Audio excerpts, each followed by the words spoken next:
Congressman Carlo Nograles, at nais ko rin batiin ang susunod na party list congressman sa PBA party list, the incoming Coco Nograles, who will soon be congressman.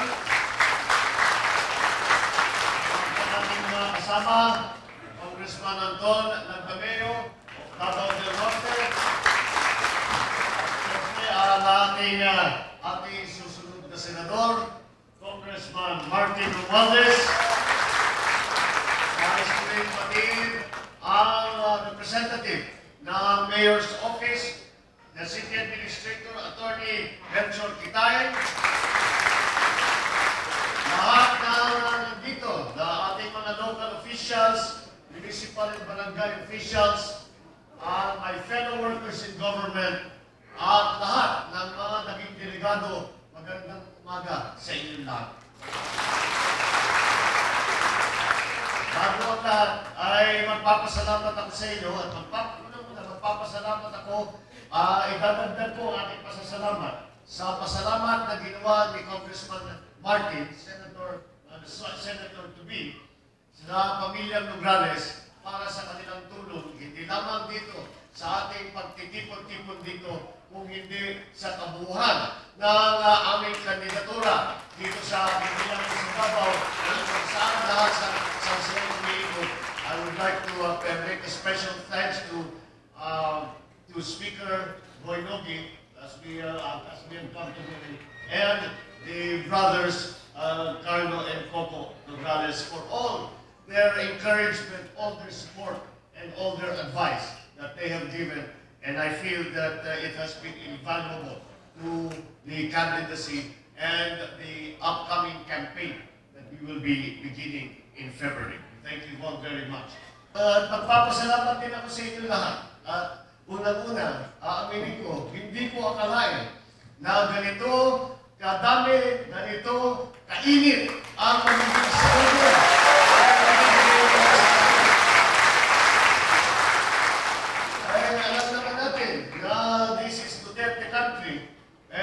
Hindi naman ako ang kandidato ni Mayor Bigo. Sabi ko, baka sa Davao, baka mahirapan tayo ng konti. Dahil, siyempre, pabago-bago at hindi maraming combination ng mga iniisip. Ngunit nung papunta kami rito, nakita ko na yung PBA party list at saka kung ano, maraming combination kung tinatawag pa-aldab.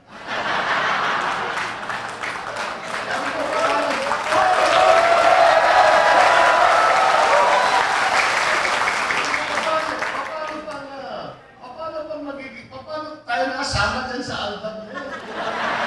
Wala naman tayo alam dyan sa showbiz. Pero yun pala ibig sabihin. Kaya maraming salamat sa inyo na hindi niyo ako kinakalimutan.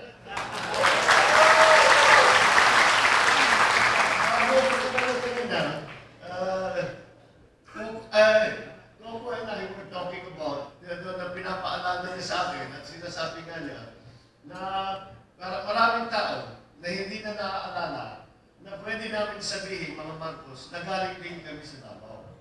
Bakit paano namin sasabihin yun? Alam naman ito, Marcos, tiga Ilocos Norte. At although pero kung titignan nyo, maraming Ilocano dito sa Davao. At magtataka kayo kung bakit nagkakaroon. Ang unang pumunta rin sa Davao, teacher na Ilocano, tapos ang mga manggagawa na galing sa Ilocos, dinala dito ng aking lolo, Mariano Marcos, was the Governor General of Davao. So, ang father ko, tumira dito, aking Ilocano, dito sa Davao. Kaya maraming Ilocano dinala sa Davao dahil nung panahon ng lolo ko, nung naghahanap siya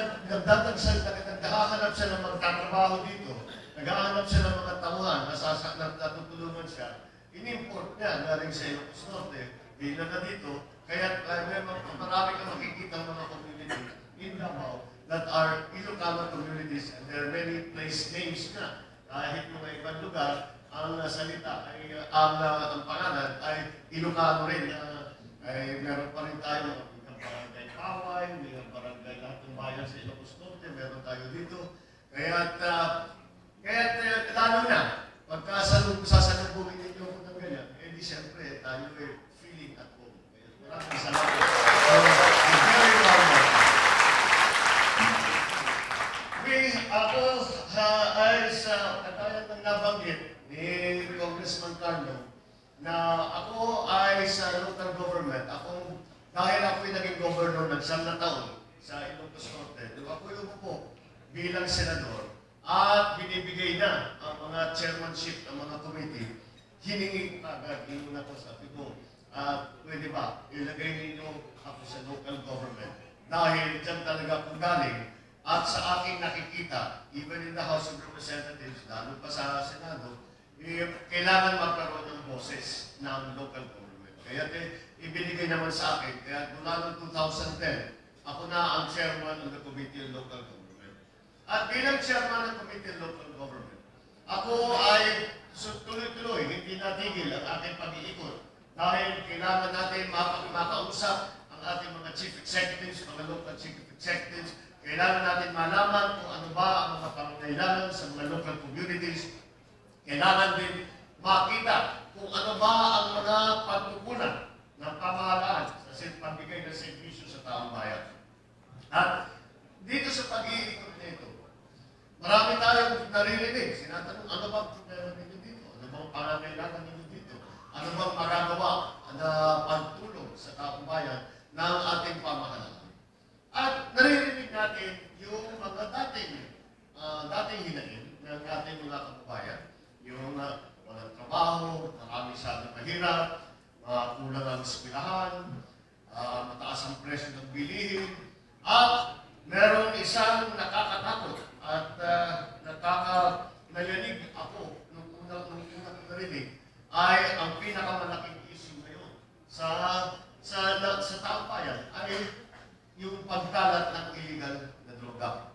At kaya naman kailangan natin isipan itong lahat ng problema nito at bigyan ng solusyon. Paano natin gagawin yan? Alam ba natin? May problema. Meron ba tayong solusyon? Meron naman tayong solusyon sa lahat na yan.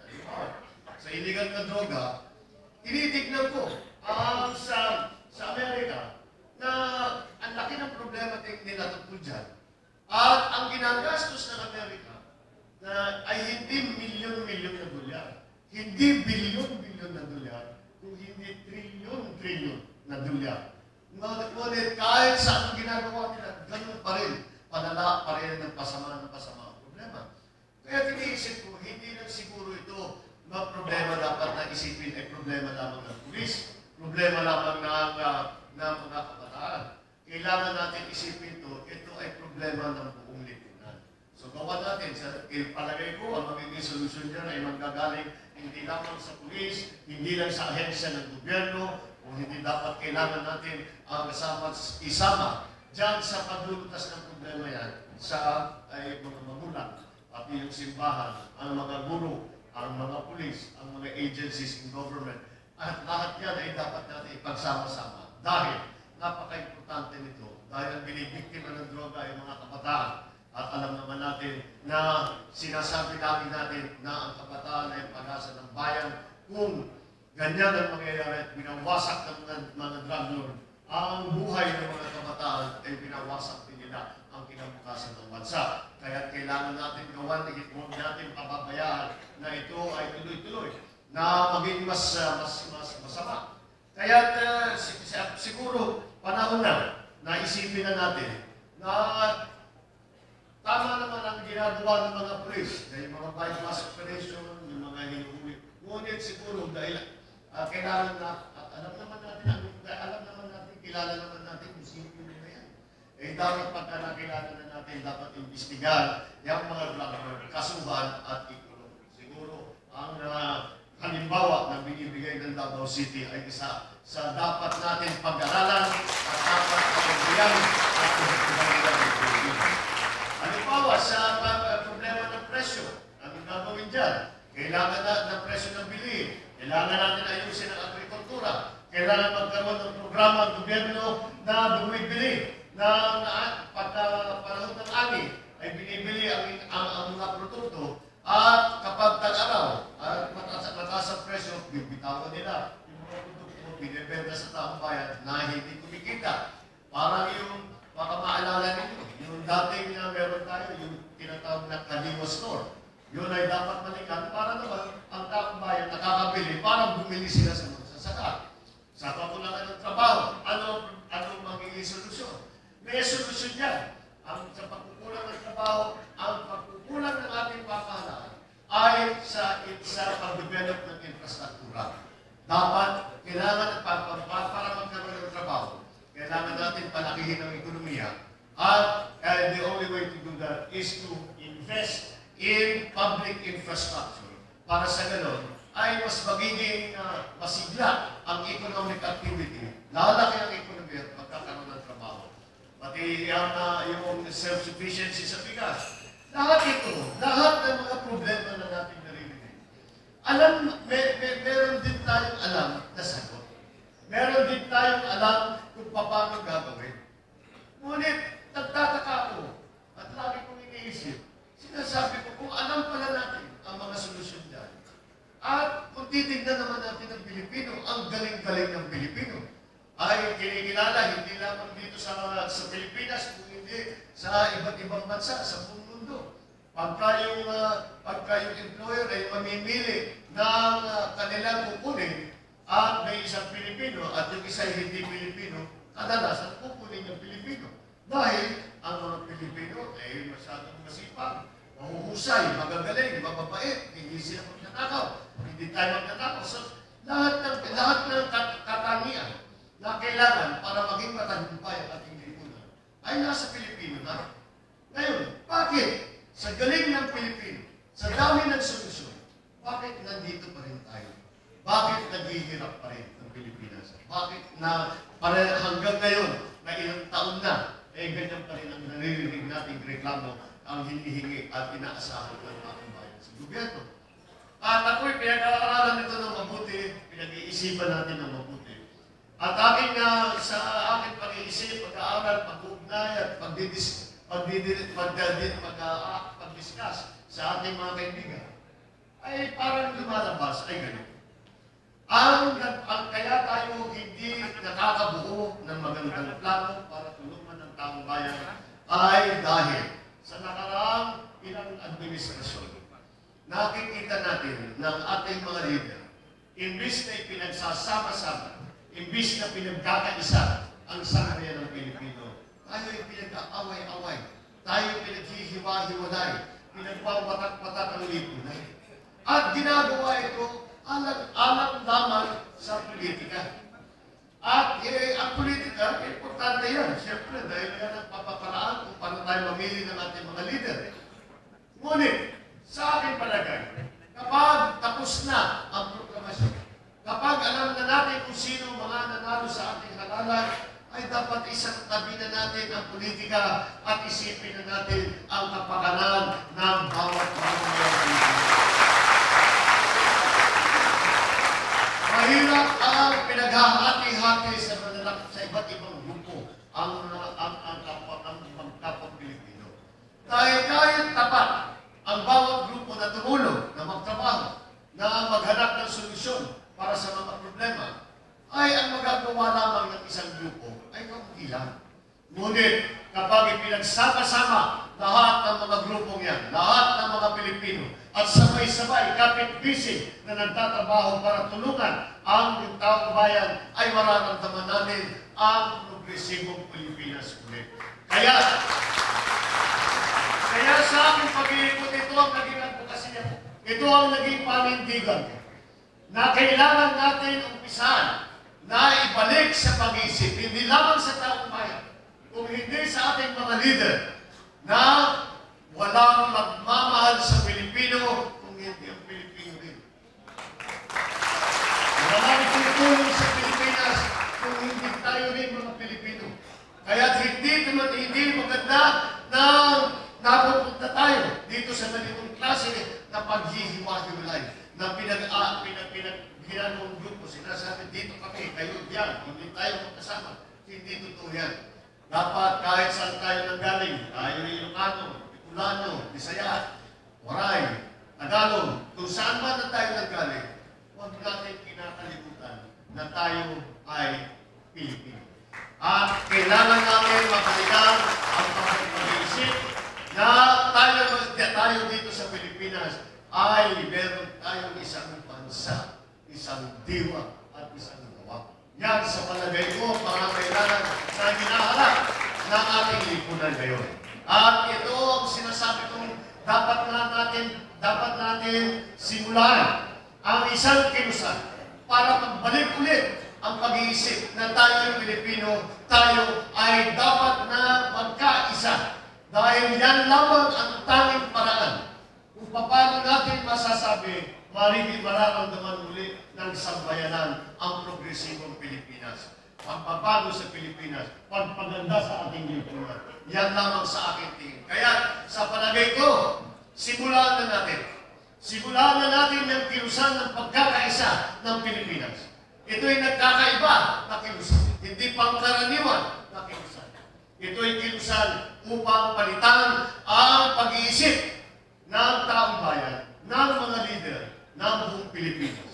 At makikita natin, babalik ang respeto na dapat pumunta sa Pilipino, hindi lamang dito sa Pilipinas, kung hindi sa buong bansa, kundi sa buong mundo, na makikita nila, yan ang mga Pilipino. Kaya naman, pagka ang Pilipino ay nasa labas, ay Pilipino ang taas, noon, kahit na kanino, dahil tayo ay matibay na lipunan, dahil tayo ay nagmamahalan, dahil tayo ay nagtutulungan.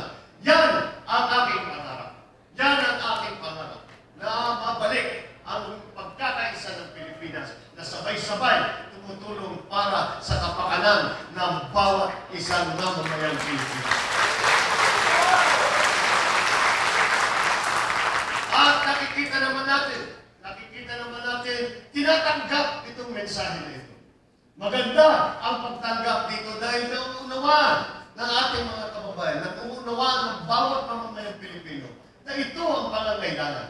At sa aking tingin, sa panahon nito, ito ang hamon sa atin ng ating lipunan. Ito ang hamon sa atin ng ating kinabukasan. Ito ang hamon sa atin ng mga kabataan. Dahil para sa kanila lahat ito, para sa ating mga anak, para sa kanilang magiging anak, na mabigyan natin sila ng isang bansa, isang republika na nagkakaisa, na sabay-sabay tumutulong, sabay-sabay nagdadala ng kabutihan sa ating lipunan. Yan ang ating kilusan ngayon. Kaya, ako'y buo ang loob ko. Kapag ako'y umiikot at nagsasalita at ibinibigkas ko itong aking pag-iisip. Ibinibigkas ko at sinasabi ko, ito ang dapat nating gawin. Ito ang dapat nating kilusan na nasimula na.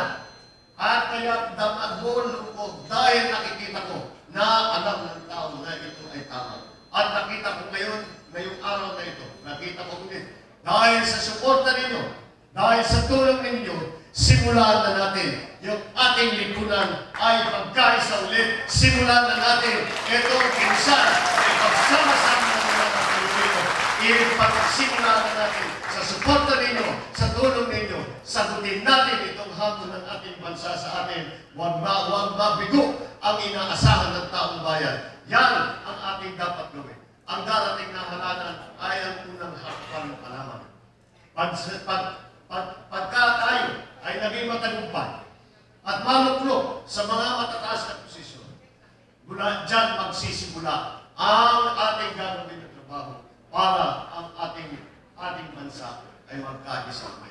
Ito ang ating pangarap. Ito ang aking hangaran. Ito ang aking layunin. Samahan ninyo ako. Suportahan ninyo ako dito sa kilusan na ito nang makita uli natin ang isang buong Pilipino ang isang Pilipinas na ipinagmamalaki ng bawat Pilipino sa buong mundo.